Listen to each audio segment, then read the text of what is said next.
Car Jaishankar Prasad नाटक ध्रुव स्वामिनी प्रथम अंक प्रकाशन वर्ष 1933। शिविर के कोने से ध्रुव स्वामिनी का प्रवेश। पीछे एक लंबी और कुरूप स्त्री चुपचाप नंगी तलवार लिए आती।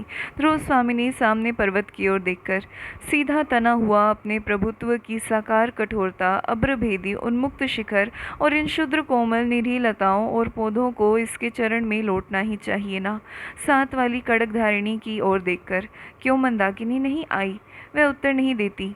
बोलती क्यों नहीं? यह तो मैं जानती हूँ कि इस राजकुल के अंतःपुर में मेरे लिए न जाने कब से नीरव अपमान संचित रहा, जो मुझे आते ही मिला।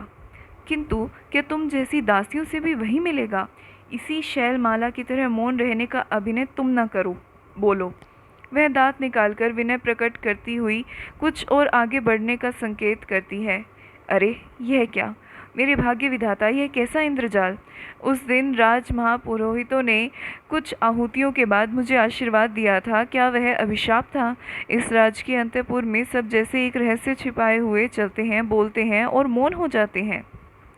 खड़गधारिणी विवशता और भय का अभिनय करती हुई आगे बढ़ने का संकेत करती है। तो क्या तुम मूक हो? तुम कुछ बोल न सको, मेरी बातों का उत्तर भी न दो, इसलिए तुम मेरी सेवा में नियुक्त की गई हो? यह असह्य है। इस राजकुल में एक भी संपूर्ण मनुष्यता का निदर्शन नहीं मिलेगा क्या? जिधर देखो कुबड़े, बोने, हिजड़े, गूंगे और बहरे। चिढ़ती हुई ध्रुव स्वामिनी आगे बढ़कर झरने के किनारे बैठ जाती और खड़गधारिणी भी इधर उधर देखकर ध्रुव स्वामिनी के पैरों के समीप बैठती। खड़गधारिणी सशंक चारों ओर देखती हुई, देवी, प्रत्येक स्थान और समय बोलने के योग्य नहीं होते। कभी कभी मौन रह जाना बुरा बात नहीं। मुझे अपनी दासी समझिए। अवरोध के भीतर मैं गूंगी हूँ। यहाँ संदिग्ध न रहने के मुझे ऐसे ही करना पड़ता है। ध्रुव स्वामिनी, अरे तो क्या तुम बोलती भी हो? पर यह तो कहो, यह कपट आचरण किस लिए? खड़गधारिणी, एक पीड़ित की प्रार्थना सुनाने के लिए। कुमार चंद्रगुप्त को आप भूल न गई होंगी। ध्रुव स्वामिनी उत्कंठा से, वही ना जो मुझे वंदनी बनाने के लिए गए थे। खड़गधारिणी दांतों से जीभ दबाकर, यह आप क्या कह रही हैं? उनको तो स्वयं अपने भीषण भविष्य का पता नहीं। प्रत्येक क्षण उनके प्राणों पर संदेह करता है। उन्होंने पूछा है कि मेरा क्या अपराध है? ध्रुव स्वामिनी उदासी की मुस्कुराहट के साथ, अपराध मैं क्या बताऊं? तो क्या कुमार भी बंदी हैं? खड़गधारिणी, कुछ वैसा ही है देवी। राजाधिराज से कहकर क्या आप उनका कुछ उपकार कर सकेंगी? ध्रुव स्वामिनी, भला मैं क्या कर सकूंगी? मैं तो अपने ही प्राणों का मूल्य नहीं समझ पाती। मुझ पर राजा का कितना अनुग्रह है, यह भी मैं आज तक न जान सकी। मैंने तो कभी उनका संभाषण सुना ही नहीं। विलासनियों के साथ मदिरा में उन्मत्त उन्हें अपने आनंद से अवकाश कहाँ? खड़गधारिणी, तब तो अदृष्ट ही कुमार के जीवन का सहायक होगा। उन्होंने पिता का दिया हुआ स्वत्व और राज्य का अधिकार छोड़ तो दिया ही, इसके साथ अपनी एक अमूल्य निधि भी। कहते कहते सहसा रुक जाती। ध्रुव स्वामिनी, अपनी अमूल्य निधि? वह क्या? खड़गधारिणी, यह अत्यंत गुप्त है देवी, किंतु मैं प्राणों की भीख मांगते हुए कह सकूंगी। ध्रुव स्वामिनी कुछ सोचकर, तो जाने दो। छिपी हुई बातों से मैं घबरा उठती हूँ। हाँ, मैंने उन्हें देखा था। वह निरभ्र प्राची का बाल अरुण। आह, राज चक्र सबको पीसता है। पीसने दो हम निसहायों को और दुर्बलों को पीसने दो।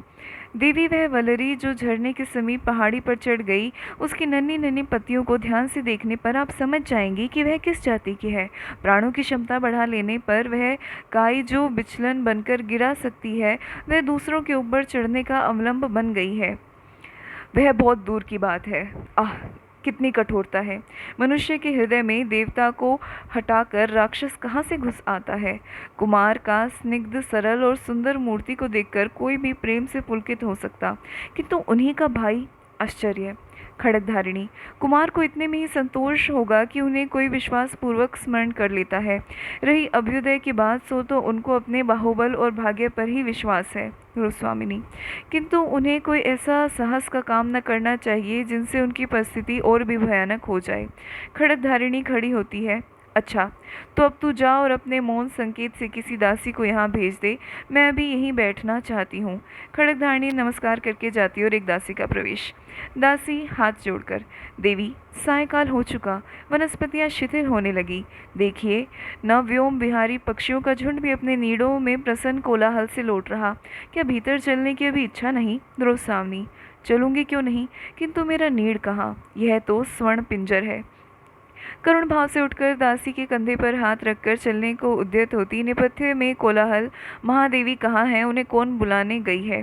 ध्रुव स्वामी हे यह उतावली कैसी? प्रतिहार प्रवेश करके घबराहट से, भट्टारक इधर आए हैं क्या? ध्रुव स्वामी व्यंग्य से मुस्कुराते हुए, मेरे अंचल में तो छिपे नहीं, देखो किसी कुंज में ढूंढो।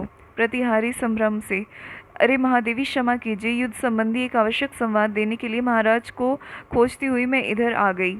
ध्रुव स्वामिनी, होंगे कहीं, यहाँ तो नहीं है। उदास भाव से दासी के साथ ध्रुव स्वामिनी का प्रस्थान। दूसरी ओर से खड़गधारिणी का पुनः प्रवेश और कुंज में से अपना उत्तरीय संभालता रामगुप्त निकलकर एक बार प्रतिहारी की ओर फिर खड़गधारिणी की ओर देखता हुआ। प्रतिहारी, जय हो देव, एक चिंताजनक समाचार निवेदन करने के लिए अमात्य ने मुझे भेजा है। रामगुप्त झुंझलाकर, चिंता करते करते देखता हूँ कि मुझे मर जाना पड़ेगा। ठहरो। खड़गधारिणी से, हाँ जी, तुमने अपना काम तो अच्छा किया, किंतु मैं समझ न सका कि चंद्रगुप्त को वह अब भी प्यार करती है या नहीं। खड़गधारिणी प्रतिहारी की ओर देखकर चुप रह जाती। रामगुप्त प्रतिहारी की ओर क्रोध से देखता हुआ, तुमसे मैंने कह दिया ना कि अभी मुझे अवकाश नहीं, ठहर कनाना। प्रतिहारी, राजाधिराज शकों ने किसी पहाड़ राह से उतरकर नीचे का गिरिपथ रोक लिया है। हम लोगों का शिविर का संबंध राजपथ से छूट गया। शकों ने दोनों ओर से घेर लिया। रामगुप्त, दोनों ओर से घेर रहने में शिविर और भी सुरक्षित है। मूर्ख, चुप रह। खड़गधारिणी से, तो ध्रुव देवी क्या मन ही मन चंद्रगुप्त को, है ना मेरा संदेह ठीक?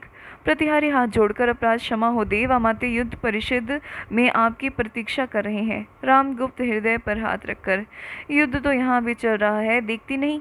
जगत की अनुपम सुंदरी मुझसे स्नेह नहीं करती और मैं हूँ इस देश का राजाधिराज।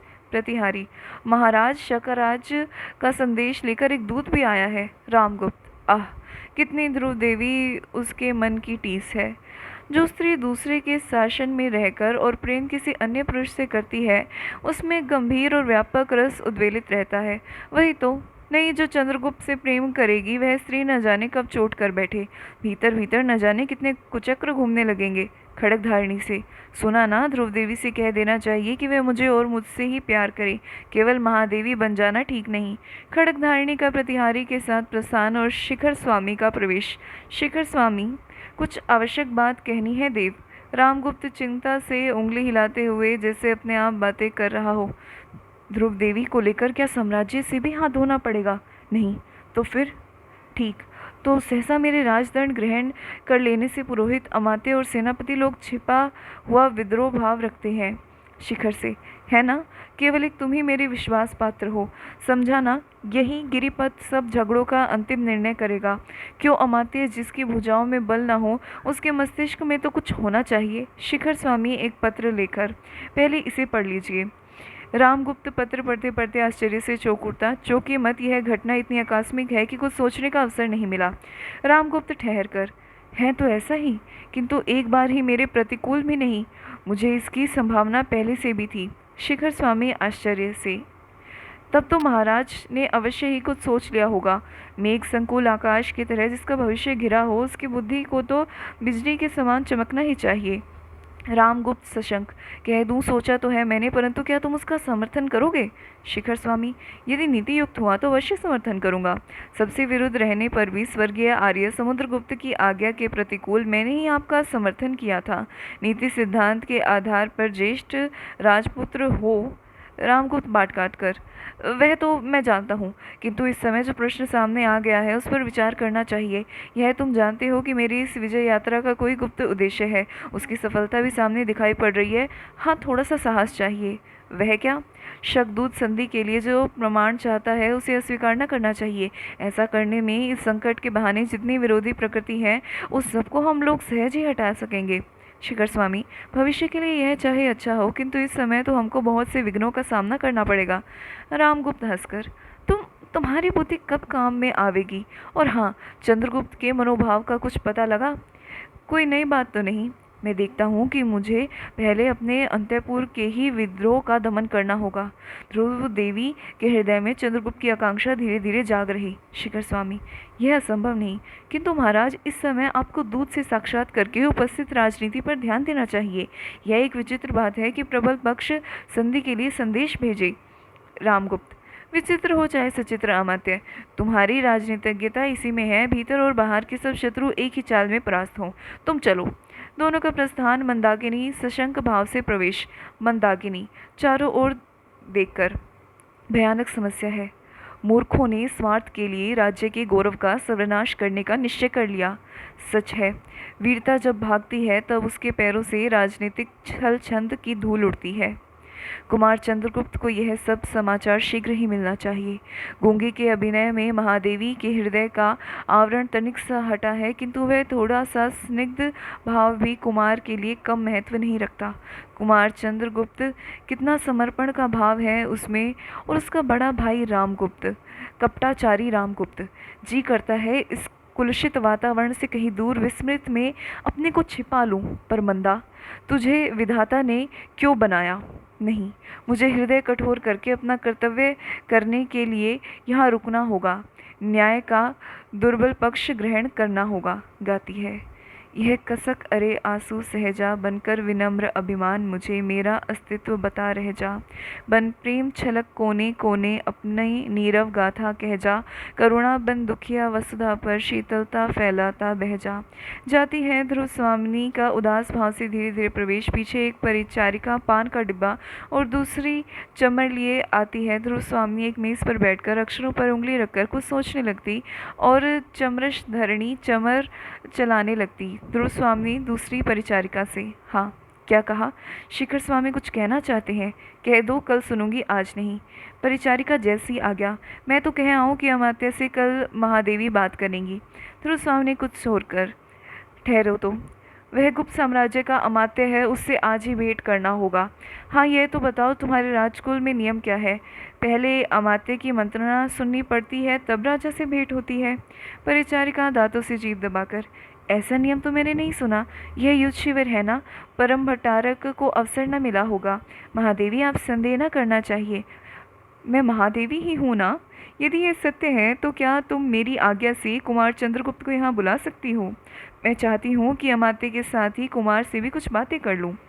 क्षमा कीजिए, इसके लिए तो पहले अमात्य से पूछना होगा। ध्रुव स्वामिनी क्रोध से उसकी ओर देखती है और वह पान का डब्बा रखकर चली जाती। एक बोने का कुबड़े और हिजड़े के साथ प्रवेश। कुबड़ा, युद्ध, भयानक युद्ध। बोना, हो रहा है कि कहीं होगा मित्र? हिजड़ा, बहनों, यही युद्ध करके दिखाओ ना, महादेवी भी देख लें। बोना कुबड़े से, सुनता है रे, तू अपना हिमाचल इधर कर ले, मैं दिग्विजय करने के लिए कुबेर पर चढ़ाई करूँगा। उसकी कुबड़ को दबाता हुआ और कुबड़ा अपने घुटनों और हाथों के बल बैठ जाता। हिजड़ा कुबड़े के पीठ पर बैठता और बोना एक मोरछल लेकर तलवार की तरह उसे घुमाने लगता था। हिजड़ा, अरे यह तो मैं हूँ, नल कुबर की वध। दिग्विजय वीर, क्या तुम स्त्री से युद्ध करोगे? लौट जाओ, कल आना। मेरे श्वसुर और आर्यपुत्र दोनों ही उर्वशी और रंभा के अभिसार से अभी नहीं आए। कुछ आज ही तो युद्ध करने का शुभ मुहूर्त नहीं। बोना मोरछल से पटा घूमता हुआ, नहीं, आज ही युद्ध होगा। तुम स्त्री नहीं, तुम्हारी उंगलियां तो मेरी तलवार से अधिक चल रही। कुबड़ तुम्हारे नीचे है, तब मैं कैसे मान लूँ कि तुम न तो नल कुबड़ हो और न कुबेर। तुम्हारे वस्त्रों से मैं धोखा न खाऊंगा, तुम पुरुष हो, युद्ध करो। हिजड़ा उसी तरह मटकते हुए, अरे मैं स्त्री हूँ, बहनों, कोई मुझसे ब्याह भले कर सकता है, लड़ाई में क्या जानूँ। दासी के साथ शिखर स्वामी का प्रवेश। शिखर स्वामी, महादेवी की जय हो। दूसरी ओर से युवती दासी के कंधे का सहारा लिए कुछ मदिरा के नशे में रामगुप्त का प्रवेश। मुस्कुराता हुआ बोने का खेल देखने लगता। ध्रुव स्वामी उठकर खड़ी हो जाती और शिखर स्वामी रामगुप्त को संकेत करता। रामगुप्त कुछ भर्राए हुए कंठ से, महादेवी की जय हो। ध्रुव स्वामिनी, स्वागत महाराज। रामगुप्त एक मंच पर बैठता। शिखर स्वामी ध्रुव स्वामिनी की उस उदासीन शिष्टाचार से चकित होकर सिर खुजलाने लगता। कुबड़ा, दोहाई राजाधिराज की, हिमाचल का कुबड़ दुखने लगा। न तो यह नलकुबड़ की बहू मेरे कुबड़ से उठती और न यह बोना मुझे विजय ही कर लेता है। रामगुप्त हंसने लगता है। वाह रे वामन वीर, यहाँ दिग्विजय का नाटक खेला जा रहा था क्या? बोना अकड़कर, वामन को बल्ली विजय की गाथा और 3 पगों की महिमा सब लोग जानते, मैं तो 3 लात में इस कुबड़ सीधा कर सकता हूँ। कुबड़ा, लगा दे भाई बोने, फिर यह अचल हेमकूट बनना तो छूट जाए। हिजड़ा, देखो जी, मैं नल कुबर की वधू इस पर बैठी हूँ। बोना, झूठ, या युद्ध से के डर से पुरुष होकर भी स्त्री बन गया। मैं तो पहले ही कह चुकी कि युद्ध करना नहीं चाहती। तुम नल कुबर की स्त्री होना तो अपनी विजय का उपहार समझकर मैं तुम्हारा हरण लूँगा। ठीक होगा ना? कदाचित यह धर्म के विरुद्ध ना होगा। रामगुप्त ठठाकर हंसने लगा। ध्रुव स्वामिनी क्रोध से कड़कर, निकलो, अभी निकलो। यहाँ ऐसी निर्लज्जता का नाटक मैं नहीं देखना चाहती। रामगुप्त, अरे ओ दिग्विजयी, सुनो तो। ध्रुव स्वामिनी शोभ और घृणा से मुंह फेर लेती है। शिखर स्वामी के संकेत से दासी मदिरा का पात्र ले आती और उसे देखकर प्रसन्नता से आंखें फाड़कर शिखर की ओर अपने हाथ बढ़ा देता। अमात्य, आज ही महादेवी के पास मैं आया हूँ और आप भी पहुँच गए। यह एक विलक्षण घटना है ना? पात्र लेकर पीता है। शिखर स्वामी, देव, मैं इस समय एक आवश्यक कार्य से आया हूँ। ओहो, मैं तो भूल ही गया था। वह बर्बर शकरा क्या चाहता है? मैं आक्रमण न करूं, इतना ही तो। जाने दो, युद्ध कोई अच्छी बात तो नहीं। वह और भी कुछ चाहता है। क्या कुछ सहायता भी मांग रहा है? नहीं देव, वह बहुत ही असंगत और अशिष्ट याचना कर रहा। क्या? कुछ कहो भी। शिखर स्वामी, क्षमा हो महाराज, दूत तो अवध्य होता ही है, इसलिए उसका संदेश सुनना ही पड़ा। वह कहता है कि शखराज से महादेवी ध्रुव स्वामिनी का रुक कर ध्रुव स्वामिनी की ओर देखने लगता। ध्रुव स्वामिनी सिर हिलाकर कहने की आज्ञा देती। विवाह संबंध स्थिर हो चुका था। बीच में ही आर्य समुद्रगुप्त की विजय यात्रा में महादेवी के पिता ने उपहार में उन्हें गुप्तकुल में भेज दिया, इसलिए महादेवी को वह। रामगुप्त, है क्या कहते हो अमात्य? क्या वह महादेवी को मांगता है? हाँ देव, साथ ही वह अपने सामंतों के लिए भी मगध के सामंतों के स्त्रियों को मांगता है। ठीक ही है, जब उसके पास सामंत है तब उन लोगों के लिए भी स्त्रियां चाहिए। हाँ, क्या यह सच है कि महादेवी के पिता ने पहले शकराज से इनका संबंध स्थिर कर लिया था? यह तो मुझे नहीं मालूम। महादेवी, अमात्य क्या पूछ रहे हैं? ध्रुव स्वामिनी, इस प्रथम संभाषण के लिए मैं कृतज्ञ हुई महाराज, किंतु मैं भी यह जानना चाहती हूँ कि गुप्त साम्राज्य क्या स्त्री संप्रदान से ही बढ़ा है? क्या? बताइए अमात्य जी। शिखर स्वामी, मैं क्या कहूँ? शत्रु पक्ष का यही संदेश है, यदि स्वीकार न हो तो युद्ध कीजिए। शिविर दोनों ओर से घिर गया, उसकी बातें मानिए या मरकर भी अपनी कुल मर्यादा की रक्षा कीजिए। दूसरा कोई उपाय नहीं। रामगुप्त चौंक कर, क्या प्राण देने के अतिरिक्त दूसरा कोई उपाय नहीं? ओहो, तब तो महादेवी से पूछिए। ध्रुव स्वामी तीव्र स्वर में, और आप लोग कुबड़ों, बोनों और नपुंसकों का नृत्य देखेंगे? मैं जानना चाहती हूँ कि किसने सुख दुख में मेरा साथ न छोड़ने की प्रतिज्ञा अग्निवेदी के सामने की? किसने की? कोई बोलता क्यों नहीं? तो क्या मैं राजाधिराज रामगुप्त की महारानी महादेवी नहीं हूँ? क्यों नहीं? परंतु रामगुप्त ने ऐसी कोई प्रतिज्ञा न की होगी। मैं तो उस दिन द्राक्षासर में डुबकी लगा रहा था। पुरोहितों ने न जाने क्या क्या पढ़ दिया होगा। उन सब बातों का बोझ मेरे सर पर कदापि नहीं। यह तो हुई राजा की व्यवस्था। अब सुनो मंत्री महोदय क्या कहते हैं। मैं कहूँगा देवी, अवसर देखकर राज्य की रक्षा करने वाली उचित समिति देना ही तो मेरा कर्तव्य है। राजनीति के सिद्धांत में राष्ट्र की रक्षा सब उपायों से करने का आदेश है। उसके लिए राजा, रानी, कुमार और अमात्य सबका विसर्जन किया जा सकता है, किंतु राज विसर्जन अंतिम उपाय है। रामगुप्त प्रसन्नता से, वाह, क्या कहा तुमने?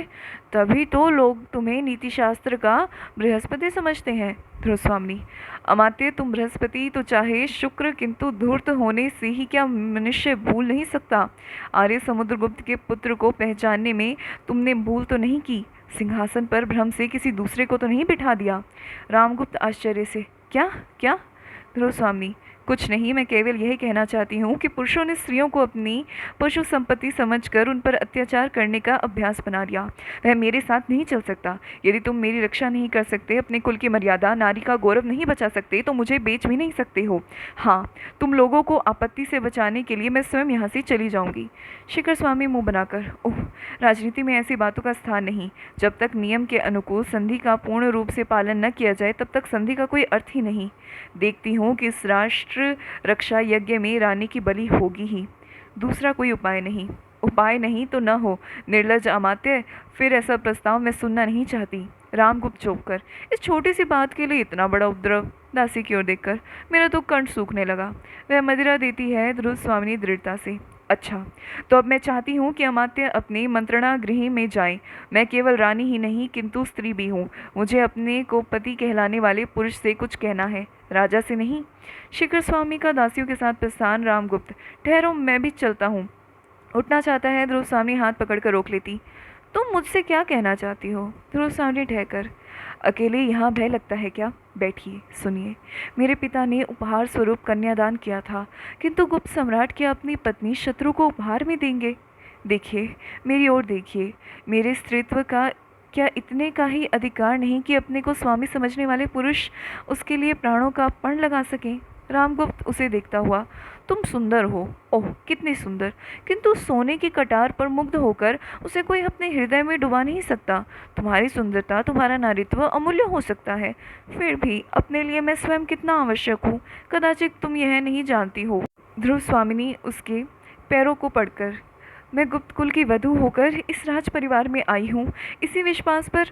वह सब मैं नहीं सुनना चाहता। मेरी रक्षा करो, मेरे और अपने गौरव की रक्षा करो। राजा, आज मैं शरण्य की प्रार्थनी हूँ। मैं स्वीकार करती हूँ कि आज तक तुम्हारे विलास की सहचरी न हुई, किंतु वह मेरा अहंकार चूर्ण हो गया है। मैं तुम्हारी होकर रहूंगी। राज्य और संपत्ति रहने पर राजा को, पुरुष को बहुत सी रानियाँ और स्त्रियाँ मिलती हैं, किंतु व्यक्ति का मान नष्ट होने पर वह फिर नहीं मिलता। रामगुप्त घबरा कर उसका हाथ हटाता हुआ, ओह, तुम्हारा यह घातक स्पर्श बहुत ही उत्तेजनापूर्ण है। मैं नहीं, तुम मेरी रानी नहीं। नहीं, जाओ, तुमको जाना पड़ेगा। तुम उपहार की वस्तु हो। आज मैं तुम्हें किसी दूसरे का को देना चाहता हूँ, इसमें तुम्हें क्यों आपत्ति है? ध्रुव स्वामिनी खड़ी होकर रोष से, निर्लज, मद्यप, क्लीव, ओह, तो मेरा कोई रक्षक नहीं। नहीं, मैं अपनी रक्षा स्वयं करूंगी। मैं उपहार में देने की वस्तु शीतल मणि नहीं हूँ। मुझ में रक्त की तरह लालिमा है, मेरा हृदय उष्ण है और उसमें आत्मसम्मान की ज्योति, उसकी रक्षा मैं ही करूंगी। रामगुप्त, तो क्या तुम मेरी हत्या करोगी? ध्रुवस्वामी, तुम्हारी हत्या नहीं, तुम जियो। भेड़ की तरह तुम्हारा शूद्र जीवन उसे न लूंगी, मैं अपना ही जीवन समाप्त करूंगी। रामगुप्त, किंतु तुम्हारे मर जाने पर उस बर्बर शक राज के पास किसको भेजा जाएगा? नहीं नहीं, ऐसा ना करो। हत्या, हत्या, दौड़ो दौड़ो। भागता हुआ निकल जाता है। दूसरी ओर से वेग सहित चंद्रगुप्त का प्रवेश। चंद्रगुप्त, हत्या? कैसी हत्या? ध्रुव स्वामिनी को देखकर, यह क्या? महादेवी, ठहरिए। ध्रुव स्वामिनी, कुमार, इसी समय तुम्हें भी आना था। मैं प्रार्थना करती हूँ कि तुम यहाँ से चले जाओ। मुझे अपने अपमान में निर्वस्त्र नग्न देखने का किसी पुरुष को अधिकार नहीं। मुझे मृत्यु की चादर से अपने को ढक लेने दो। चंद्रगुप्त, किंतु क्या कारण सुनने का मैं अधिकारी नहीं? ध्रुव स्वामिनी, सुनोगे? नहीं, अभी आत्महत्या नहीं करूंगी। जब तुम आ गए हो तो थोड़ा ठहरूंगी। यह तीखी छुरी इस अतृप्त हृदय में, विकासोन्मुख कुसुम में विषैले कीट के डंक की तरह चुभा दूं या नहीं, इस पर विचार करूंगी। यदि नहीं तो मेरी दुर्दशा का पुरस्कार क्या कुछ और है? हाँ, जीवन के लिए कृतज्ञ, उपकृत और आभारी होकर किसी के अभिमानपूर्ण आत्मविज्ञापन का भार ढोती रहूं। यही क्या विधाता का निष्ठुर विधान है? छुटकारा नहीं, जीवन नियति के कठोर आदेश पर चलेगा ही। तो क्या यह मेरा जीवन भी अपना नहीं है? चंद्रगुप्त, देवी, जीवन विश्व की संपत्ति है। प्रमाद से, क्षणिक आवेग से या दुख की कठिनाइयों से उसे नष्ट करना ठीक तो नहीं। गुप्त कुल लक्ष्मी आज यह छिन्नमस्ता का अवतार किस लिए धारण करना चाहती है? सुनो भी। नहीं, मैं मरूंगी नहीं, क्योंकि तुम आ गए हो। मेरी शिविका के साथ चामर सज्जित अश्व पर चढ़कर तुम ही उस दिन आए थे। तुम्हारे विश्वासपूर्ण मुखमंडल मेरे साथ आने में क्यों इतना प्रसन्न था? मैं गुप्त कुल वधू को आदर सहित ले आने के लिए गया था, फिर प्रसन्न क्यों न होता? तो फिर आज मुझे शक शिविर में पहुंचाने के लिए उसी प्रकार तुमको मेरे साथ चलना होगा। यह कैसा परिहास? कुमार, यह परिहास नहीं, राजा की आज्ञा।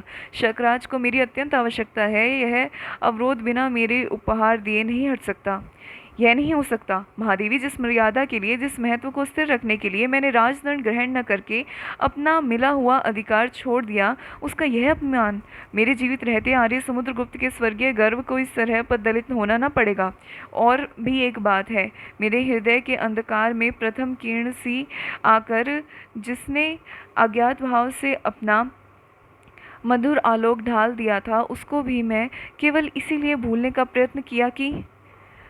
हाँ हाँ, कहो। रामगुप्त, देखो तो कुमार, यह भी कोई बात है? आत्महत्या कितना बड़ा अपराध है, और आपसे तो वह भी करते नहीं बनता। देखो कुमार के मन में छिपा हुआ कलुष कितना कितना भयानक है। शिखर स्वामी, कुमार विनय गुप्त कुल का सर्वोत्तम गृह विधान है, उसे न भूलना चाहिए। चंद्रगुप्त व्यंग से हंसकर, अमात्य, तभी तो तुमने व्यवस्था दी है कि महादेवी को देकर भी संधि की जाए। क्यों? यही तो विनय की पराकाष्ठा है। ऐसे विनय प्रवंचकों का आवरण है जिसमें शील न हो, और शील परस्पर सम्मान की घोषणा करता है। का पुरुष आर्य समुद्रगुप्त का सम्मान उसके लिए मुझे प्राणदंड दिया जाए, मैं उसे अविचल भाव से ग्रहण करूंगा, परंतु राजा और राष्ट्र का रक्षा होनी चाहिए। मंदाकिनी प्रवेश करके, राजा अपने राष्ट्र की रक्षा करने में असमर्थ, तब भी उस राजा की रक्षा होनी ही चाहिए। अमात्य, यह कैसी व्यवस्था है?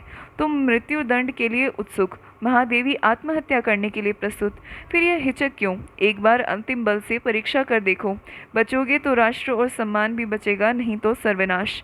चंद्रगुप्त, आह मंदा, भला तू कहाँ से यह उल्लास भरी बात कहने के लिए आ गई? ठीक तो है अमात्य, सुनो, यह स्त्री क्या कह रही है। रामगुप्त, अपने हाथों को मसलते हुए, दुर्विसंधि छल, मेरे प्राण लेने का कौशल। चंद्रगुप्त, तब आओ हम लोग स्त्री बन जाएं और बैठकर रोएं। हिजड़ा प्रवेश करके, कुमार, स्त्री बनना सहज नहीं, कुछ दिनों तक मुझसे सीखना होगा। ओह, तुम नहीं बन सकते, तुम्हारे ऊपर बड़ा कठोर आवरण है। कुमार, मैं शपथ खाकर कह सकती हूँ कि अपने हाथों से सजा दूँ तो आपको देखकर महादेवी को भ्रम हो जाए। चंद्रगुप्त उसका कान पकड़कर बाहर कर देता। ध्रुवस्वामी, उसे छोड़ दो कुमार, यहाँ पर एक वही नपुंसक तो नहीं है, बहुत से लोगों में किस किस को निकालोगे। चंद्रगुप्त उसे छोड़कर चिंतन सा टहलता है और शिखर स्वामी रामगुप्त के कानों में कुछ कहता। चंद्रगुप्त सहसा खड़े होकर, अमात्य, तो तुम्हारी ही बात रही। हाँ, उसमें तुम्हारे सहयोगी हिजड़े की भी सम्मति मुझे अच्छी लगी। मैं ध्रुव स्वामिनी बनकर अन्य सामंत कुमारों के साथ शकराज के पास जाऊंगा। अगर सफल हुआ तब तो कोई बात ही नहीं, अन्यथा मेरी मृत्यु के बाद तुम लोग जैसा उचित समझना वैसा करना। ध्रुव स्वामिनी चंद्रगुप्त की ओर अपनी भुजाओं में पकड़कर, नहीं, मैं तुम्हें न जाने दूंगी। मेरी शूद्र दुर्बल नारी जीवन का सम्मान बचाने के लिए इतने बड़ी बलिदान की आवश्यकता नहीं। रामगुप्त आश्चर्य से, छोड़ो छोड़ो, ये कैसा अनर्थ, सबके सामने यह कैसी निर्लज्जता। ध्रुव स्वामिनी, यह पाप है जो मेरे लिए अपनी बलि दे सकता है, जो मेरे स्नेह, अथवा इससे क्या, शकराज क्या मुझे देवी बनाकर भक्ति भाव से मेरी पूजा करेगा? वाह रे लज्जाशील पुरुष। शिखर स्वामी, राजाधिराज आज्ञा दीजिए, यह एक उपाय है जिसे कुमार बता रहे, किंतु राजनीति की दृष्टि से महादेवी का भी वहां जाना आवश्यक। चंद्रगुप्त क्रोध से, क्यों आवश्यक है? यदि उन्हें जाना ही पड़ा तो फिर मेरे जाने से क्या लाभ, तब मैं न जाऊंगा। नहीं, मेरी यही आज्ञा है, सामंत कुमारों के साथ जाने के लिए प्रस्तुत हो जाओ। तो कुमार, हम लोगों का चलना निश्चित ही है, अब इसमें विलंब की आवश्यकता नहीं। अब यह कैसा अभिनय है? मुझे तो पहले से ही शंका थी, आज तो तुमने मेरी आंखें खोल दी। ध्रुवस्वामी, अनार्य निष्ठुर, मुझे कलंक कालिमा के कारागार में बंद कर मर्म वाक्य के धुएं में दम घोटकर मार डालने की आशा ना करो। आज मेरी असहायता मुझे अमृत पिलाकर मुझे निर्लज जीवन बढ़ाने के लिए तत्पर है। जाओ, मैं एकांत चाहती हूँ। ध्रुव स्वामिनी, कितनी अनुभूतिपूर्ण था वह एक क्षण का आलिंगन, कितने संतोष से भरा था। नियति ने अज्ञात भाव से मानो लू से तपी हुई वसुधा को क्षितिज के निर्जन में सायंकालीन शीतल आकाश से मिला दिया हो। जिस आयु विहीन प्रदेश में उखड़ी हुई सांसों पर बंधन हो, अर्गला हो, वहाँ रहते रहते यह जीवन असह्य हो गया था। तो भी मरूंगी नहीं, संसार के कुछ दिन विधाता के विधान में अपने लिए सुरक्षित करा लूंगी। कुमार, तुमने वही किया जिसे मैं बचाती रही। तुम्हारे उपकार और स्नेह की वर्षा से मैं भीगी जा रही हूँ। ओह, इस वक्षस्थल में दो हृदय हैं क्या? अब अंतरंग हाँ करना चाहता है, जब ऊपरी मन ना क्यों कह देता। चंद्रगुप्त प्रवेश करके, महादेवी, हम लोग प्रस्तुत हैं, किंतु ध्रुव स्वामिनी के साथ शक शिविर में जाने के लिए हम लोग सहमत नहीं। ध्रुव स्वामिनी हंसकर, राजा की आज्ञा मान लेना ही पर्याप्त नहीं, रानी की भी एक बात ना मानोगी? मैंने तो पहले ही कुमार से प्रार्थना की थी कि मुझे जैसे ले आए हो उसी तरह पहुंचा भी दो। नहीं, मैं अकेले ही जाऊंगा। कुमार, यह मृत्यु और निर्वासन का सुख तुम अकेले ही लोगे, ऐसा नहीं हो सकता। राजा की इच्छा क्या है ये जानते हो? मुझसे और तुमसे एक साथ ही छुटकारा। तो फिर वह क्यों ना हो, हम दोनों ही चलें। मृत्यु के गह्वर में प्रवेश करने के समय मैं भी तुम्हारी ज्योति बनकर बुझ जाने की कामना रखती हूँ, और भी एक विनोद प्रलय का प्रयास देख सकूंगी। मेरे सहचरी तुम्हारा वह ध्रुव स्वामिनी का वेश ध्रुव स्वामिनी ही न देखे तो किस काम का। दोनों हाथों से चंद्रगुप्त का चिबुक पकड़कर सकरुण देखती है। सकरुण, चंद्रगुप्त अधकुली आंखों से देखता है। तो फिर चलो। सामंत कुमारों के आगे आगे मंतागिनी का गंभीर स्वर में गाते हुए प्रवेश। पैरों के नीचे जलधर हो बिजली से उनका खेल चले, संकीर्ण कगारों के नीचे शत-शत झरने बेमेल चले, सन्नाटे में हो विकल पवन पादप निज पद हो चूम रहे, तब भी गिरिपथ का अथक पाथिक ऊपर ऊंचे सब झेल चले। पृथ्वी की आंखों में बनकर छाया का पुतला बढ़ता हो, सोने तम में हो ज्योति बना अपना प्रतिमा को गढ़ता हो, पीड़ा की धूल उड़ाता सा, बाधाओं को ठुकराता सा, कष्टों पर कुछ मुस्काता सा, ऊपर ऊंचे सब झेले चले। खिलते हों शत के फूल वहाँ, बन व्यथा तिमिस्रा के तारे, पद पद पर तांडव नर्तक हो, स्वर सब तक होवे लय सारे, भैरव रव से हो व्याप्त दिशा, हो काँप रही भय चकित निशा, हो स्वेद धार बहती कपिशा, ऊपर ऊंचे सब झेल चले, विचलित हो अचल न मौन रहे, निष्ठुर श्रृंगार उतरता हो, क्रंदन कंपन न पुकार बने, निज साहस पर निर्भरता हो, अपनी ज्वाला को आप पिए, नवनील कंठ की छाप लिए, विश्राम शांति को शाप दिए, ऊपर ऊंचे सब झेल चले। चंद्रगुप्त और ध्रुव स्वामिनी के साथ सबका धीरे धीरे प्रस्थान, अकेली मंदाकिनी खड़ी रह जाती। अंक 2 कोमा धीरे धीरे पौधों को देखती हुई प्रवेश करके, इन्हें सींचना पड़ता है, नहीं तो इनकी रुखाई और मलिनता सौंदर्य पर आवरण डाल देती। आज तो इनके पत्ते धुले हुए भी नहीं, इनमें फूल जैसे मुकुलित होकर ही रह गए। खिलखिलाकर हंसने का मानो इन्हें बल नहीं। ठीक इधर कई दिनों से महाराज अपने युद्ध विग्रह में लगे हुए हैं और मैं भी यहाँ नहीं आई, तो फिर इनकी चिंता कौन करता। उस दिन मैंने यहाँ 2 मंच और भी रख देने के लिए कहा था, पर सुनता कौन है। सब जैसे रक्त के प्यासे, प्राण लेने और देने में पागल। वसंत का उदास और असल पवन आता और चला जाता, कोई उस स्पर्श से परिचित नहीं, ऐसे तो वास्तविक जीवन नहीं है। प्रणय प्रेम जब सामने से आते हुए तीव्र आलोक की तरह आंखों में प्रकाशपुंज उड़ेल देता, तब सामने की सब वस्तुएं और भी अस्पष्ट हो जाती। अपनी ओर से कोई भी प्रकाश की किरण नहीं, तब वही केवल वही। हो पागलपन, भूल हो, दुख मिले, प्रेम करने की एक ऋतु होती है, उसमें चूकना, उसको सोच समझकर चलना, दोनों बराबर। सुना है दोनों ही संसार के चतुरों की दृष्टि से मूर्ख बनते हैं। तब कोमा तू किसे अच्छा समझती है? गाती है, यौवन तेरी चंचल छाया, इसमें बैठे घूंट भर पी लूं जो रस तू है लाया। मेरे प्याले में पद बनकर कब तू छली समाया, जीवन वंशी के छिद्रों में स्वर बनकर लहराया। पल भर रुकने वाले कह तू पथिक कहाँ से आया। चुप होकर आंखें बंद किए तन्मय होकर बैठी रह जाती। शकराज का प्रवेश हाथ में एक लंबी तलवार लिए चिंतित भाव से आकर उस तरह खड़ा होता जिससे कोमा को नहीं दिखता। शकराज, खिंगल अभी तक नहीं आया, क्या वह बंदी तो नहीं कर लिया गया? नहीं। यदि वे अंधे नहीं तो उन्हें अपने सर पर खड़ी विपत्ति दिखाई देनी चाहिए। विपत्ति केवल उन्हीं पर तो नहीं है, हम लोगों को भी रक्त की नदी बहानी पड़ेगी। चित्त बड़ा चंचल हो रहा है, तो बैठ जाऊं इस एकांत में, अपने बिखरे हुए मन को संभाल लूं। अरे कोमा, कोमा! हाँ महाराज, क्या आज्ञा है? आज्ञा नहीं कोमा, तुम्हें आज्ञा न दूंगा। तुम रूठी हुई सी क्यों बोल रही हो? रूठने का सुहाग मुझे कब मिला? आजकल मैं जैसी भीषण परिस्थिति में हूँ उसमें अन्य मनस्क होना स्वाभाविक है, तुम्हें यह भूलना जाना चाहिए। तो क्या आपकी दुश्चिंताओं में मेरा भाग नहीं? मुझे उससे अलग रखने से क्या वह परिस्थिति कुछ सरल हो रही है? तुम्हारे हृदय को उन दुर्भावनाओं में डालकर व्यथित नहीं करना चाहता। मेरे सामने जीवन मरण का प्रश्न है। प्रश्न स्वयं किसी के सामने नहीं आते।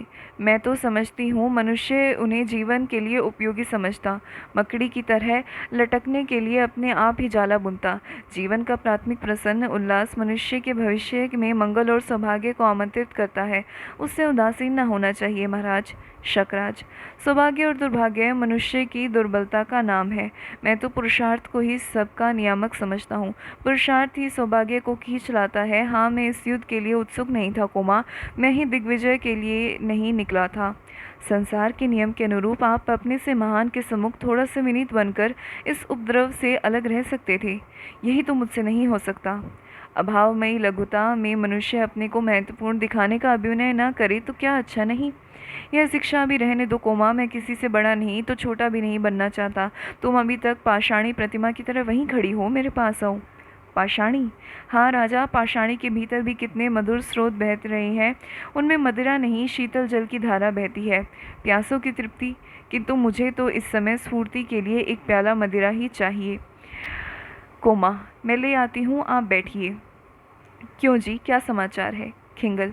महाराज, मैंने उन्हें अच्छी तरह समझा दिया कि हम लोगों का अवरोध दृढ़ है। उन्हें दो में से एक करना ही होगा, या तो अपने प्राण दें अन्यथा मेरी संधि के नियमों को स्वीकार करें। तो वे समझ गए। दूसरा उपाय ही क्या है। वह छोकड़ा रामगुप्त समुद्रगुप्त की तरह दिग्विजय करने निकला था। उसे इन बीहड़ पहाड़ी घाटियों का परिचय नहीं मिला था, किंतु सब बातों को समझकर वह अपने नियमों को मानने के लिए बाध्य हुआ। शकराज प्रसन्नता से उठकर दोनों हाथ पकड़ लेता। तुम सच कहते हो? मुझे आशा नहीं। क्या मेरा दूसरा प्रस्ताव भी रामगुप्त ने मान लिया? हाँ महाराज, उसने मांगे हुए सब उपहारों को देना स्वीकार किया और ध्रुव स्वामिनी भी आपकी सेवा में शीघ्र उपस्थित होगी। कोमा चौंक उठती। शकराज प्रसन्नता से खिंगल के हाथों को झकझोरने लगता। शकराज, खिंगल, तुमने कितना सुंदर समाचार सुनाया। आज देव पुत्रों की स्वर्गीय आत्माएं प्रसन्न होंगी। उनकी पराजयों का यह प्रतिशोध है। हम लोग गुप्तों की दृष्टि में जंगली, बर्बर और असभ्य हैं, तो फिर मेरी प्रतिहिंसा ही बर्बरता के भी अनुकूल होगी। हाँ, मैंने अपने शूर सामंतों के लिए भी स्त्रियां मांगी थी, वे भी साथ ही आएंगी। तो फिर सोने की झांझ वाली नाच का प्रबंध करो, इस विजय का उत्सव मनाया जाए और मेरे सामंतों को शीघ्र बुला लाओ। खिंगल प्रस्थान। शकराज प्रसन्न टहलता। कोमा अपने कलश लिए धीरे धीरे सिंहासन के पास खड़ी। चार सामंतों का प्रवेश। दूसरी ओर से नर्तकियों का दल आता। शकराज उनकी ओर देखता हुआ सिंहासन पर बैठ जाता। सामंत लोग उनके पैरों के नीचे सीढ़ियों पर बैठे हुए नर्तकियां नाचती हुई गाती। गाना। अस्तांचल पर युवती संध्या की खुली अलक घुंघराली है। लोमानिक मदिरा की धारा अब बहने लगी निराली है। भरली पहाड़ियों ने अपनी झीलों की रतनमयी प्याली झुक चली चूमने बल्लरियों से लिपटी तरु की डाली। यह लगा पिघलने मननियों का हृदय मृदु प्रणय रोष भरा। वे हंसती हुई दुलार भरी मधुलहर उठाने वाली है। भरने निकले हैं प्यार भरे जोड़े कुंजों की झुरमुट से। इस मधुर अंधेरी में अब क्या इनकी प्याली खाली है। भर उठी प्यालियां सुमनों ने सौरभ मकरंद मिलाया है। कामिनियों ने अनुराग भरे अधरों से उन्हें लगा ली है। वसुधा मदमाती हुई उधर आकाश लगा देखो झुकने। सब झूम रहे अपने सुख में, तूने क्यों बाधा डाली है। नृत्या जाने लगी एक समात। श्रीमान, इतनी बड़ी विजय के अवसर पर इस सूखे उत्सव से संतोष नहीं होता, जबकि कलश सामने भरा हुआ रखा है। शकराज, ठीक है, इन लोगों को केवल कहकर ही नहीं, प्यालियां भरकर भी देनी चाहिए। दूसरा सामंत, श्रीमान की आज्ञा मानने के अतिरिक्त दूसरी गति नहीं। इन्होंने समझ से काम लिया, नहीं तो हम लोगों को इस रात की कालिमा में रक्त की लालिमा मिलानी पड़ती। क्यों बकबक करते हो? चुपचाप इस बिना परिश्रम की विजय का आनंद लो। लड़ना पड़ना तो सारी हेकड़ी भूल जाती। दूसरा सामंत क्रोध से लड़खड़ा हुआ। हमसे? तीसरा सामंत, हाँ जी, तुमसे। तो फिर आओ तुम्ही से निपट लें। शकराज, रात्रि के आगमन की सूचना हो गई। दुर्ग का द्वार अब शीघ्र ही बंद होगा। अब तो हृदय अधीर हो रहा। खिंगल, दुर्ग तोरण में शिविकाएं आ गई हैं, तब विलंब क्यों? उन्हें अभी ले आओ। किंतु रानी की एक प्रार्थना है। क्या? वह पहले केवल श्रीमान से ही भेंट करना चाहती। उसकी मर्यादा? क्या कहा मर्यादा? भाग्य ने झुकने के लिए जिन्हें विवश कर दिया, उन लोगों के मन में मर्यादा का ध्यान और भी अधिक रहता है। यह उनकी दयनीय दशा है। वह श्रीमान की रानी होने के लिए आ रही। अच्छा, तुम मध्यस्थ होना। तुम्हारी बात मानकर मैं उससे एकांत में ही भेंट करूंगा। जाओ। कोमा, महाराज, मुझे क्या आज्ञा है? अरे, तुम अभी यहीं खड़ी हो। मैं तो जैसे भूल ही गया था। हृदय चंचल हो रहा। मेरे समीप आओ कोमा। नई रानी के आगमन की प्रसन्नता से? नई रानी का आना क्या तुम्हें अच्छा नहीं लगा कोमा? संसार में बहुत सी बातें बिना अच्छी हुई भी अच्छी लगती हैं, और बहुत सी अच्छी बातें बुरी मालूम पड़ती हैं। तुम तो आचार्य मिहिर देव की तरह दार्शनिकों की सी बातें कर रही हो। वह मेरे पिता तुल्य हैं, उन्हीं की शिक्षा में मैं पली हूँ।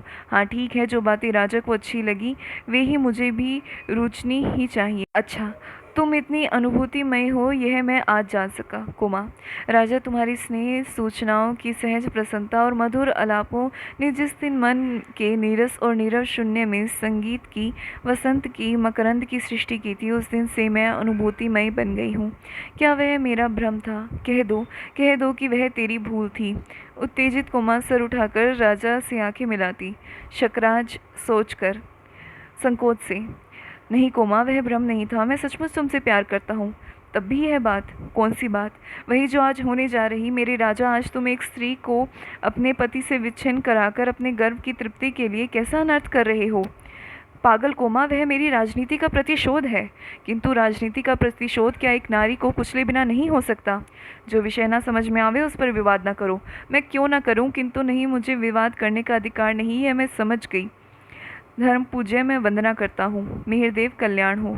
बेटी मैं तो तुमको ही देखने चला आया, तो उदास क्यों है?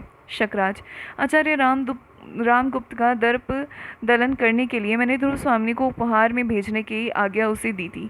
आज रामगुप्त की रानी मेरे दुर्ग में आई है, कोमा को इसमें आपत्ति है? मिहिरदेव गंभीरता से, ऐसे काम में तो आपत्ति होनी ही चाहिए राजा।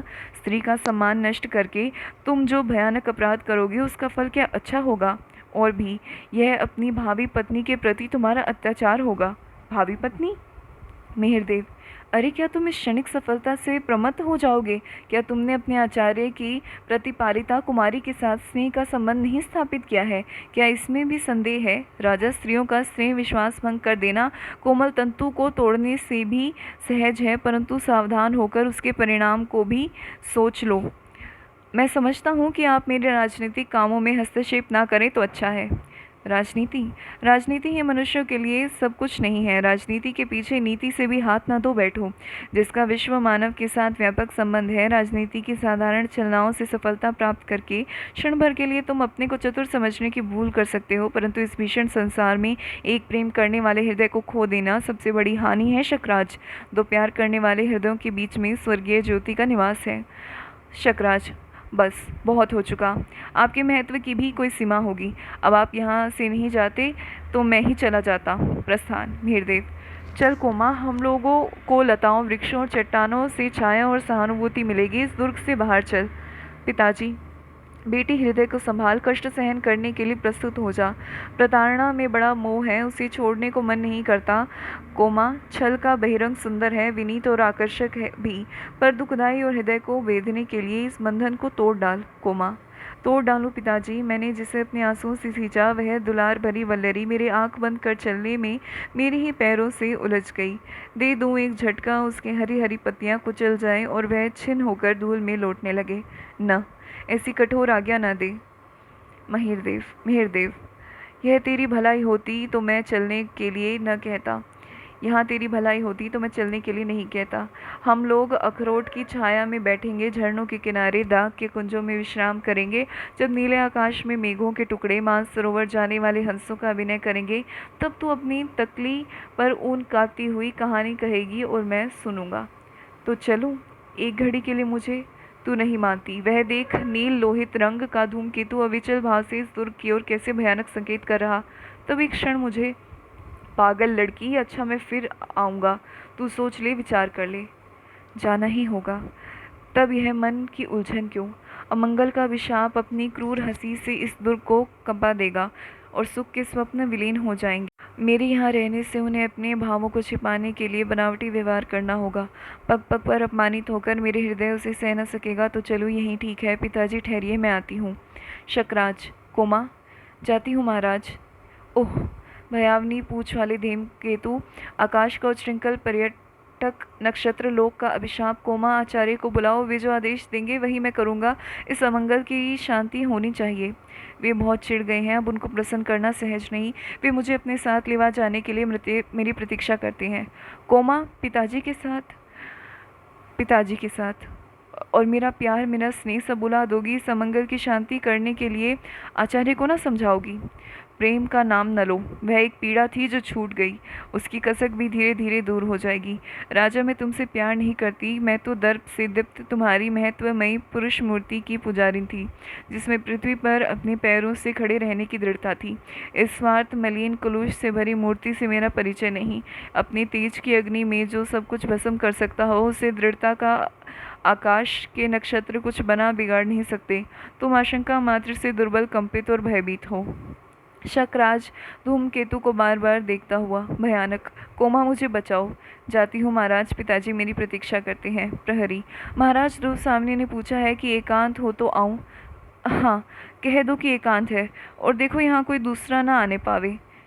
तो इसका कोई उपाय नहीं। न जाने क्यों मेरा हृदय घबरा रहा। कोमा को समझा बुझा कर ले आना चाहिए, किंतु इधर ध्रुव स्वामिनी जो आ रही, तो भी देखो, यदि कोमा प्रसन्न हो जाए। चंद्रगुप्त, तुम आज कितनी प्रसन्न हो ध्रुव स्वामिनी, और तुम क्या नहीं?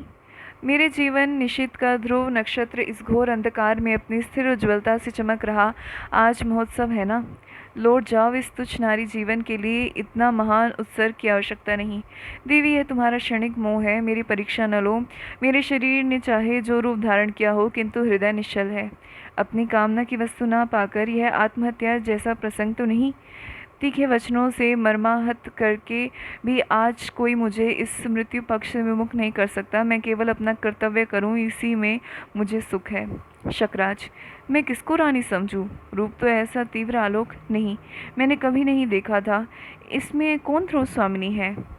यह मैं आ गई। चंद्रगुप्त हंसकर, शकराज को तुम धोखा नहीं दे सकती। ध्रुव स्वामिनी कौन है यह एक अंधा भी बता सकता है। ध्रुव स्वामिनी, चंद्रे, तुमको क्या हो गया? क्या आने पर तुम्हारी इच्छा रानी बनने की हो गई, या मुझे शकराज से बचा लेने के लिए यह तुम्हारी स्वामी भक्ति है? चंद्रगुप्त, क्यों जाने तुम्हें ऐसा कर रही। ध्रुव स्वामिनी, चंद्रे, तुम मुझे दोनों ओर से नष्ट न करो। यहाँ से लौट जाने पर भी क्या मैं गुप्त कुल के अंतःपुर में रह पाऊंगी? चंद्रगुप्त, चंद्रे कहकर मुझको पुकारने से क्या तात्पर्य? यह अच्छा झगड़ा तुमने फैलाया, इसलिए मैंने एकांत में मिलने की प्रार्थना की थी। तो क्या मैं यहाँ भी चली जाऊँगी? ठहरो, क्या चिंता यदि मैं दोनों को ही रानी समझ लूँ? हैं? शकराज, क्यों, इसमें क्या बुरी बात? जी नहीं, यह नहीं हो सकता। ध्रुव स्वामिनी कौन है, पहले इसका निर्णय होना चाहिए। चंद्रे, मेरे भाग्य के आकाश में धूमकेतु सी अपनी गति बंद करो। ओह भयानक। चंद्रगुप्त, सुनिए ध्रुव स्वामिनी। चंद्रे, चंद्रगुप्त, इस धमकी से कोई लाभ नहीं। तो फिर मेरा और तुम्हारा जीवन मरण साथ ही होगा। तो डरता कौन है? शकराज घबराकर, यह क्या तुम लोग क्या कर रहे हो? ठहरो, आचार्य ने ठीक कहा, आज शुभ मुहूर्त नहीं। मैं कल विश्वसनीय व्यक्ति को बुलाकर इसका निश्चय कर लूँगा। आज तुम लोग विश्राम करो। नहीं, इसका निश्चय तो आज ही होना चाहिए। मैं कहता हूँ ना। वारे कहने वाले। ध्रुव स्वामिनी मानो चंद्रगुप्त के आक्रमण से भयभीत होकर पीछे हटती है और तुर्यानाद करती है। शकराज आश्चर्य से उसे सुनता हुआ सहसा घूमकर चंद्रगुप्त का हाथ पकड़ लेता। ध्रुव स्वामिनी झटके से चंद्रगुप्त का उत्तरीय खींच लेती और चंद्रगुप्त हाथ छुड़वाकर शकराज को घेर लेता। शकराज चकित सा, एह, यह तुम कौन प्रवंचक? चंद्रगुप्त, मैं हूँ चंद्रगुप्त, तुम्हारा काल। मैं अकेला आया हूँ तुम्हारी वीरता की परीक्षा लेने, सावधान। शकराज भी कटार निकालकर युद्ध के लिए अग्रसर होता है। युद्ध और शकराज की मृत्यु। बाहर दुर्ग में कोलाहल। ध्रुव स्वामिनी की जय का हल्ला मचाते हुए रक्तारक्त कलेवर सामंत कुमारों का प्रवेश। ध्रुव स्वामिनी और चंद्रगुप्त को घेरकर संवेद स्वर में ध्रुव स्वामिनी की जय हो। स्थान शकदुर्ग के भीतर तृतीय अंक। सैनिक, महादेवी की जय हो। क्या? विजय का समाचार सुनकर राजाधिराज भी दुर्ग में आ गए हैं। अभी तो वे सैनिकों से बात कर रहे हैं। उन्होंने पूछा है, महादेवी कहाँ हैं? आपकी जैसी आज्ञा हो, क्योंकि कुमार ने कहा है। क्या कहा है? यही ना कि मुझसे पूछकर राजा यहाँ आने पावे। ठीक है, अभी मैं बहुत थकी हूँ। और सुनो तो, तुमने यह नहीं बताया कि कुमार के घाव अब कैसे हैं? घाव चिंताजनक नहीं है, उन पर पट्टियाँ बन चुकी हैं। कुमार प्रधान मंडप में विश्राम कर रहे। अच्छा, जाओ। मंदाकिनी, भाभी, बधाई हो। नहीं नहीं महादेवी, क्षमा कीजिए। ध्रुव स्वामिनी, मंदा, भूल से ही तुमने आज एक प्यारी बात कह दी। उसे क्या लुटा लेना चाहती हो? आह, यदि वह सत्य होती। पुरोहित का प्रवेश। मंदाकिनी, क्या इसमें भी संदेह है? ध्रुव स्वामिनी, मुझे तो संदेह का इंद्रजाल ही दिखाई पड़ रहा। मैं न तो महादेवी हूँ न तुम्हारी भाभी। पुरोहित, तब मैं क्या करूँ? मंदाकिनी, क्यों, आपको कुछ कहना है क्या? पुरोहित, ऐसे उपद्रवों के बाद शांति कर्म होना आवश्यक है, इसलिए मैं स्वसत्यन करने आया था, किंतु आप तो कहती हैं कि महादेवी नहीं हूँ। ध्रुव स्वामिनी तीखे स्वर में, पुरोहित जी, मैं राजनीति नहीं जानती, किंतु इतना समझती हूँ कि जो रानी शत्रु के लिए उपहार में भेज दी जाती, वह माँ देवी की उच्च पदवी से पहले ही वंचित हो गई होगी। मंदाकिनी, किंतु आप तो भाभी होना भी अस्वीकार करती हैं। भाभी कहने का तुम्हें रोग हो तो कह लो, क्योंकि इन्हीं पुरोहित जी ने उस दिन कुछ मंत्रों को पढ़ा था। उस दिन के बाद मुझे कभी राजा से सरल संभाषण करने का अवसर ही न मिला। हाँ, न जाने मेरे किस अपराध पर संदिग्ध चित्त होकर उन्होंने जब मुझे निर्वासित किया, तभी मैंने अपनी स्त्री होने के अधिकार की रक्षा की भीख मांगी। वह भी न मिली और मैं बलि पशु की तरह अकरुण आज्ञा की डोरी में बंधी हुई शकदुर्ग में भेज दी गई। तब भी तुम मुझे भाभी कहना चाहती हो? मंदाकिनी, यह ग्रहित और ग्लानिजनक प्रसंग है।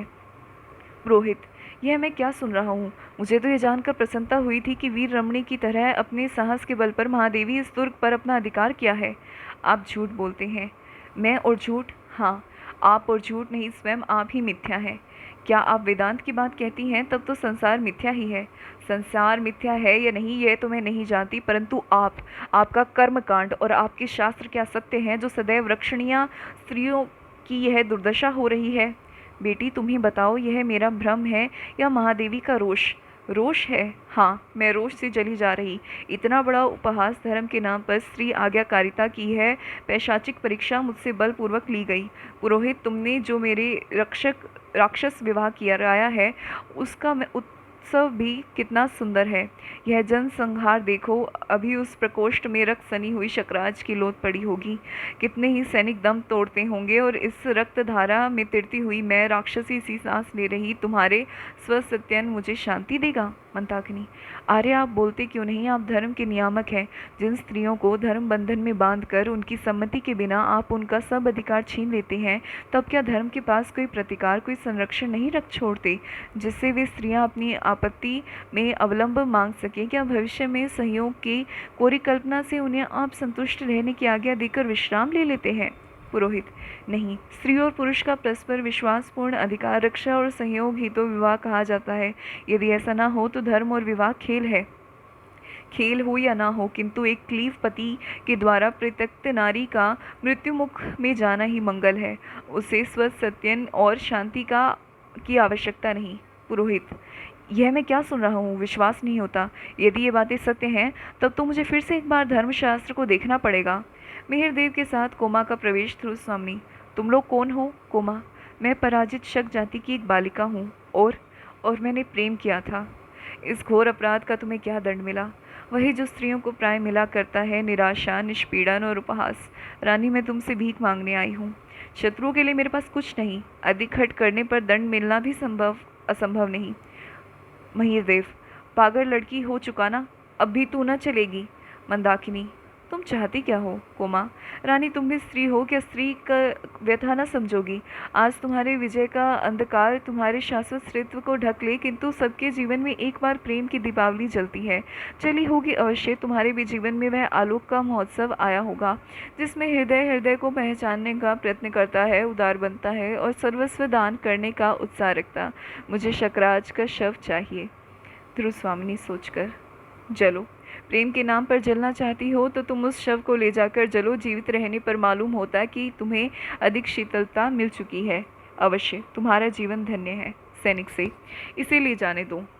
कोमा का प्रस्थान। मंदाकिनी, स्त्रियों के इस बलिदान का भी कोई मूल्य नहीं। कितना असहाय दशा है। अपने निर्बल और अवलंबन खोजने वाले हाथों से यह पुरुषों के चरणों को पकड़ती हैं, और वह सदैव ही इनको तिरस्कार, घृणा और दुर्दशा की भिक्षा से उपकृत करता है, तब भी यह बावली मानती है। ध्रुवस्वामिनी, भूल है, भ्रम है, किंतु उसका कारण भी है। पराधीनता की एक परंपरा सी उसकी नस नस में, उसकी चेतना में न जाने किस युग से घुस गई। उन्हें समझकर भी भूल करनी पड़ती। क्या वह मेरी भूल न थी? जब मुझे निर्वासित किया गया, तब मैं अपनी आत्ममर्यादा के लिए कितनी तड़प रही थी, और राजाधिराज रामगुप्त के चरणों में रक्षा के लिए गिरी, पर कोई उपाय चला नहीं। पुरुषों की प्रभुता का जाल मुझे अपने निर्दिष्ट पद पर ले ही गया। मंदा दुर्ग की विजय मेरी सफलता है या मेरा दुर्भाग्य, इसे मैं नहीं समझ सकती। राजा से मैं सामना करना नहीं चाहती। पृथ्वी तल से जैसे एक साकार घृणा निकलकर मुझे अपने पीछे लौट चलने को संकेत कर रही। क्यों? क्या यह मेरे मन का कलुष है? क्या मैं मानसिक पाप कर रही? उन्मत्त भाव से प्रस्थान। मंदाकिनी, नारी हृदय जिसके मध्य बिंदु से हटकर शास्त्र का एक मंत्र कील की तरह गड़ गया है और उसे अपने सरल प्रवर्तन चक्र में घूमने से रोक रहा, निश्चय ही वह कुमार चंद्रगुप्त की अनुरागिनी है। चंद्रगुप्त? कौन? मंदा? अरे कुमार, अभी थोड़ा विश्राम करते। विश्राम? मुझे कहाँ विश्राम? मैं अभी यहाँ से प्रस्थान करने वाला हूँ। मेरा कर्तव्य पूर्ण हो चुका, अब यहाँ मेरा ठहरना अच्छा नहीं। किंतु भाभी की जो बुरी दशा है। क्यों, उन्हें क्या हुआ? बोलो, मुझे अवकाश नहीं। राजाधिराज का सामना होते ही क्या हो जाए मैं नहीं कह सकता, क्योंकि अब यह राजनीतिक छल प्रपंच में नहीं सह सकता। मंदाकिनी, किंतु उन्हें इस असहाय अवस्था में छोड़कर आप जाना क्या उचित होगा? और क्या वह क्यों नहीं कहती हो? तो क्या उसे कभी भी कहना होगा? महादेवी बनने के पहले ध्रुवस्वामिनी का जो मनोभाव था, वह क्या आपसे छिपा है? किंतु मंदाकिनी, उसकी चर्चा करने से क्या लाभ? मंदाकिनी, हृदय में नैतिक साहस, वास्तविक प्रेरणा और पौरुष के पुकार एकत्र करके सोचिए कि अब आपको क्या करना चाहिए। चंद्रगुप्त चिंतित भाव से टहलता है। नेपथ्य में कुछ लोग आने जाने का शब्द, कोलाहल। देखो तो यह क्या है, और महादेवी कहाँ गई? चंद्रगुप्त विधान की स्याही का एक बिंदु गिरकर भाग्य लिपि पर कालिमा चढ़ा देता है। मैं आज यह स्वीकार करने से भी संकुचित हो रहा कि ध्रुव स्वामिनी मेरी है। हाँ, वह मेरी है। उसे मैंने आरंभ से ही अपनी संपूर्ण भावना से प्यार किया। मेरे हृदय के गहन अंतःस्थल से निकली हुई यह मुख स्वीकृति आज बोल रही, मैं पुरुष हूँ नहीं। मैं अपनी आंखों से अपना वैभव और अधिकार दूसरों को अन्याय से छीनते देख रहा। मेरी वाग्दत्ता पत्नी मेरे ही अनुत्साह से आज मेरी नहीं रही। नहीं है शील का कपट, मोह, प्रवंचना। मैं जो हूँ वह स्पष्ट नहीं रूप प्रकट कर रहा। यह कैसी विडंबना! विनय के आवरण में मेरी कायरता अपने को कब तक छिपा सकेगी? एक ओर से मंदाकिनी का प्रवेश। शकराज का शव लेकर जाते हुए आचार्य और उनकी कन्या का राजाधिराज के साथी सैनिकों ने वध कर डाला। ध्रुव स्वामिनी दूसरी ओर से प्रवेश करके हैं। सामंत कुमार का प्रवेश। सामंत कुमार सब एक साथ ही। स्वामिनी, आपकी आज्ञा के विरुद्ध राजाधिराज ने निरीह शकों का संहार करवा दिया। ध्रुव स्वामिनी, फिर आप लोग इतने चंचल क्यों हैं? राजा को आज्ञा देनी चाहिए और प्रजा को नतमस्तक होकर उसे मानना होगा। सामंत कुमार, किंतु अब वह असह्य है। राजसत्ता के अस्तित्व की घोषणा के लिए इतना भयंकर प्रदर्शन। मैं तो कहूँगा इस दुर्ग में आपकी आज्ञा के बिना राजा का आना अन्याय है। ध्रुव स्वामी, मेरे वीर सहायकों, मैं तो स्वयं एक परित्यक्तता और हतभागिनी स्त्री हूँ। मुझे तो अपनी स्थिति की कल्पना से भी क्षोभ हो रहा। मैं क्या कहूँ? सामंत कुमार, मैं सच कहता हूँ, रामगुप्त जैसे राजपद को कलुषित करने वाले के लिए मेरे हृदय में तनिक भी श्रद्धा नहीं।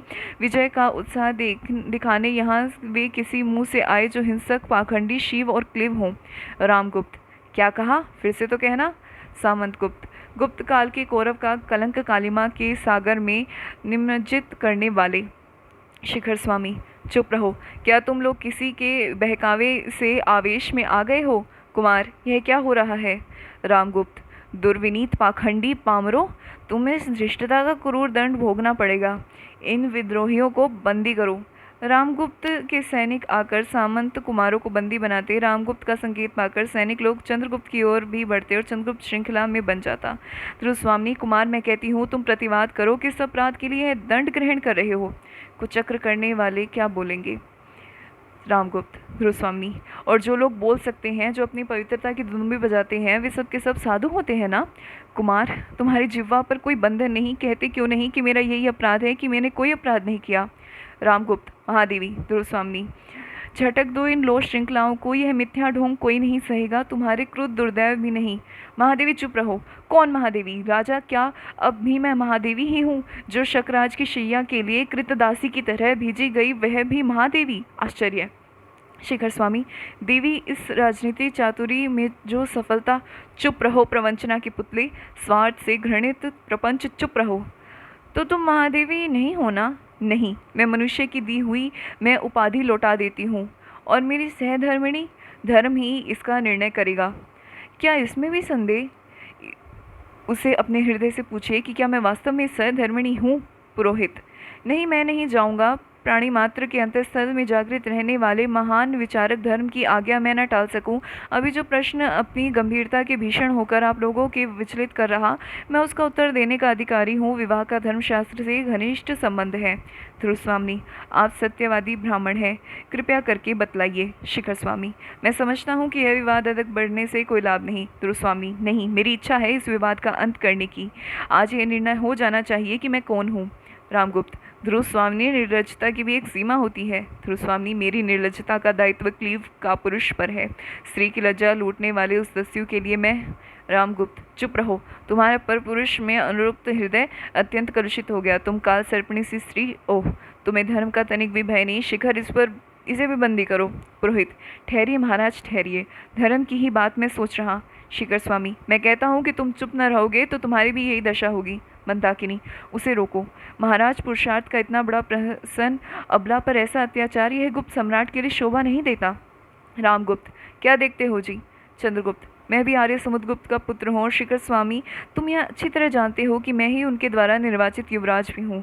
तुम्हारी नीचता अब असह्य है। तुम अपने राजा को लेकर इस दुर्ग से सकुशल बाहर चले जाओ। यहाँ अब मैं ही शकराज के समस्त अधिकारों का स्वामी हूँ। क्या? यही तो कुमार, इन सामंत कुमारों को मुक्त करो। शिखर स्वामी, कुमार, इस कलह को मिटाने के लिए हम लोगों को परिषद का निर्णय मान्य होना चाहिए। मुझे आपके आधिपत्य से कोई विरोध नहीं, किंतु सब काम विधान के अनुकूल होना चाहिए। मैं कुल वृद्धों को और सामंतों को जो यहाँ उपस्थित है लिवा लाने जाता हूँ। पुरोहित, कुमार आसन ग्रहण कीजिए। मैं अभियुक्त हूँ। शिखर स्वामी, बीती हुई बातों को भूल जाने में ही भलाई है। भाई भाई की तरह गले से लगाकर गुप्त कुल का गौरव बढ़ाइए। चंद्रगुप्त, अमात्य, तुम गौरव किसको कहते हो? वह है कहीं रोज जर्जर शरीर, अलंकारों की सजावट, मलिनता और कुलिश की ढेरी पर बाहरी कुमकुम, केसर और लेप गौरव नहीं बढ़ाता। कुटिलता की प्रतिमूर्ति बोलो। मेरी वाग्दत्ता पत्नी और पिता द्वारा दिए हुए मेरे सिंहासन का अपहरण करके किसके संकेत से यह हुआ और छले से? रामगुप्त, यह उन्मत्त प्रलाप बंद करो। चंद्रगुप्त, तुम मेरे भाई ही हो ना? मैं तुझको क्षमा करता हूँ। चंद्रगुप्त, मैं उसे मांगता ही नहीं और क्षमा देने का अधिकार भी तुम्हारा नहीं। आज तुम राजा नहीं, तुम्हारे पाप प्रायश्चित की पुकार कर रहे हैं। न्यायपूर्ण निर्णय के लिए प्रतीक्षा करो और अभियुक्त बनकर अपने अपराधों को सुनो। मंदाकिनी, यह है गुप्त कुल की वधू। रामगुप्त, मंदा? मंदाकिनी, राजा का भय मंदा का गला नहीं घोट सकता। तुम लोगों को यदि कुछ भी बुद्धि होती तो इस अपनी कुल मर्यादा नारी को शत्रु के दुर्ग में यूं न भेजती। भगवान ने स्त्रियों को उत्पन्न करने ही अधिकारों से वंचित नहीं किया, किंतु तुम लोगों की दस्युवृत्ति ने उन्हें लूटा। इस परिषद से मेरी प्रार्थना है कि आर्य समुद्रगुप्त का विधान तोड़कर जिन लोगों ने राज किल्विश किया उन्हें दंड मिलना चाहिए। शिखर स्वामी, तुम क्या कह रही हो? मंदाकिनी, मैं तुम लोगों की नीचता की गाथा सुन रही हूँ। अनार्य सुन नहीं सकती। तुम्हारी प्रवंचनाओं ने जिस नरक की सृष्टि की है उसका अंत समीप है। यह साम्राज्य किसका है? आर्य समुद्रगुप्त ने किसे युवराज बनाया? चंद्रगुप्त को या इस क्लीव रामगुप्त को, जिसके छल और बल से विवाह करके भी इस नारी को अन्य पुरुष की अनुरागिनी बताकर दंड देने के लिए आज्ञा दी है? वही रामगुप्त जिसने कापुरुषों की तरह इस स्त्री को शत्रु के दुर्ग में बिना विरोध किए भेज दिया था। तुम्हारे गुप्त साम्राज्य का सम्राट यह ध्रुव स्वामिनी, जिसे कुछ दिनों तक तुम लोगों ने महादेवी कहकर संबोधित किया है, वह क्या है, कौन है और उसका क्या अस्तित्व है? कहीं धर्मशास्त्र हो तो उसका मुंह खुलना चाहिए। पुरोहित, शिखर, मुझे अब भी बोलने दोगे या नहीं? मैं राज्य के संबंध में कुछ नहीं कहना चाहता। वे तुम्हारी राजनीति जाने, किंतु इस विवाह के संबंध में तो मुझे कुछ कहना ही चाहिए।